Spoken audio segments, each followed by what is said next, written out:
Avant de commencer cette vidéo, je voulais vous parler du petit sondage que j'ai fait dans l'espace commentaire.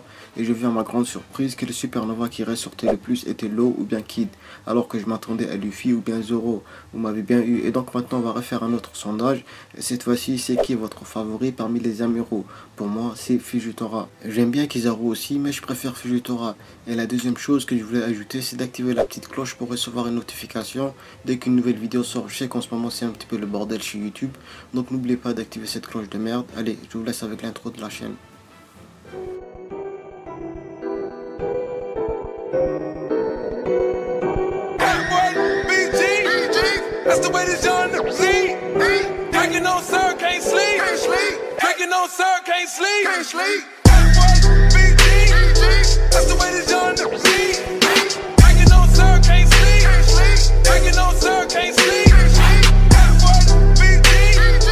Bon, ça fait longtemps que je vous ai pas fait de top, donc je me suis dit que j'allais vous en faire une pour cette vidéo. Et on va s'intéresser aux personnages qui peuvent battre les Yonko. Bon, dans cette vidéo, je vais pas mettre les Supernova, j'ai déjà fait un top spécial pour eux. Donc si vous voulez la voir, je mettrai le lien dans la description. Bon, les Yonko sont les 4 pirates qui sont reconnus comme étant les plus puissants et les plus influents dans One Piece. Ils ont tous une flotte énorme et un seul Yonko peut vraiment faire des dégâts monstrueux. Et donc pour trouver des personnages plus forts que eux, c'est pas facile. Mais j'ai réussi à trouver 7 personnages qui peuvent rivaliser avec les Yonko en termes de puissance. Et je voulais aussi ajouter que je ne mettrai pas les personnages morts, comme par exemple Gold Roger ou bien Barbe Blanche. Bref, voilà, j'arrête de blablater et on passe direct à cette vidéo.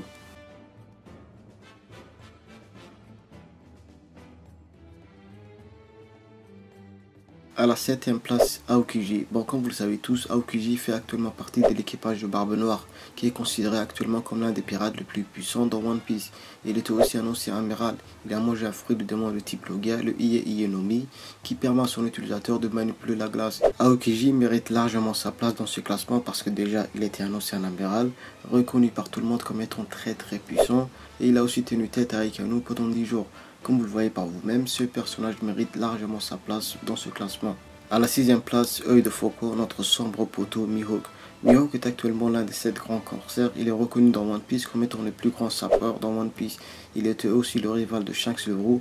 Pour moi, si Mihawk avait un équipage, il peut facilement se hisser au rang d'un Yonko.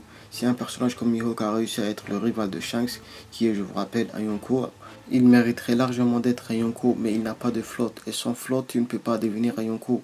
À la 5ème place, le bras droit de Gold Roger, le prince des ténèbres, Riley. Riley, avant de prendre sa retraite, était le bras droit du défunt roi des pirates, Gold Roger. Rien que ça. Bon, beaucoup vont me dire que oui, Riley est devenu vieux. Oui, c'est vrai, Riley a peut-être l'âge de mes grands-parents, mais Oda a lui-même affirmé qu'il aimait rendre les personnages âgés très puissants. D'ailleurs, Barbe Blanche était encore un Yonko avant de mourir, et actuellement le commandant Kong est le commandant en chef du gouvernement mondial, alors qu'il a à peu près physiquement le même âge que Riley. Alors je ne vois pas pourquoi Riley n'est pas puissant aussi. À la 4ème place, c'est les amiraux. Comme j'ai déjà dit dans une de mes précédentes vidéos, pour moi les amiraux ont vraiment leur chance face aux Yonko. Ils font partie des 3 puissantes organisations de One Piece, c'est-à-dire les Yonko, Shichibukai et finalement les amiraux. Les amiraux sont les élites de la marine, donc les plus puissants. Quand j'ai lu les commentaires dans ma vidéo, les amiraux sont au même niveau que les Yonko, j'ai reçu des commentaires totalement déjantés.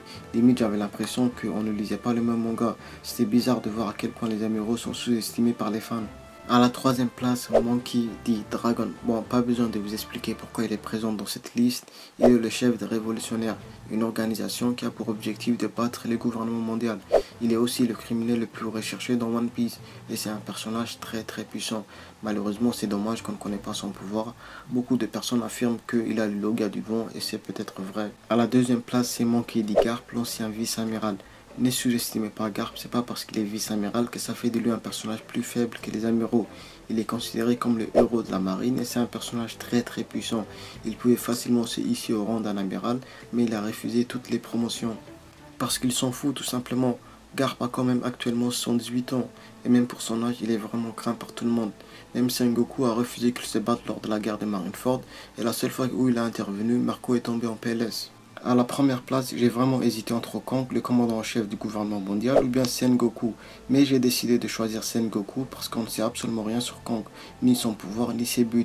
Il n'est qu'apparu qu'une seule fois, je pense. Donc du coup, je ne pouvais pas mettre Kong à cette place, ni même dans cette liste d'ailleurs. Et donc j'ai choisi les persos les plus connus dans One Piece, et donc Sengoku, l'ancien amiral en chef de la marine. Bon, c'est la fin de cette vidéo, j'espère qu'elle vous a plu. Si c'est le cas, n'oubliez pas de lâcher un petit pouce bleu des familles et de vous abonner à la chaîne si vous êtes nouveau. Moi, je vous dis à la prochaine les gars, ciao.